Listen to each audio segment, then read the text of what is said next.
ভালো লেগেছে। সবচেয়ে বড় কথা আমি একটু আগে ভোলার ইলিশ খেয়েছি, ওটা ভালো লাগছে। আহ, আহ, বড় পর্দায় আমার দর্শক যেহেতু চায়, সো খুব তাড়াতাড়ি আমাকে আসলে বড় পর্দায় দেখা যাবে, আমার এটা আমি বলতে পারি। আল্লাহ ভরসা আসলে, এখন আপনাদের সবার সাপোর্ট অ্যান্ড দোয়া থাকলে ডেফিনেটলি দেখবেন। ওদের আমাদের দেশীয় পণ্যও আছে, মানে ওরা নিজেরা মেক করেছে সেটাও আছে। সো ওই জায়গা থেকে আমি বলবো আমাদের দর্শকের বা আমাদের ছেলে মেয়েদের যে ডিমান্ড থাকে দেশীয় প্রোডাক্ট, মাঝে মধ্যে আমরা ইম্পোর্টেড প্রোডাক্টও চাই।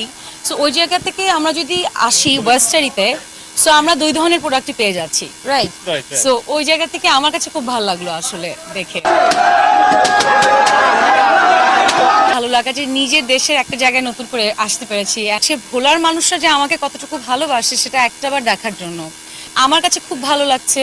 হ্যাঁ, আসা যাওয়া যাতায়াতে একটু কষ্টকর ছিল, বাট যখন আমি বাইরে, আপনারা সবাই দেখছিলেন যে আমি জাস্ট রোডটা দিয়ে আসাটাই আমার জন্য ডিফিকাল্ট হয়ে যাচ্ছিল, আপনারা সবাই দেখেছেন। সো এটা কিন্তু আসলে দর্শকের ভালোবাসা। সো খুবই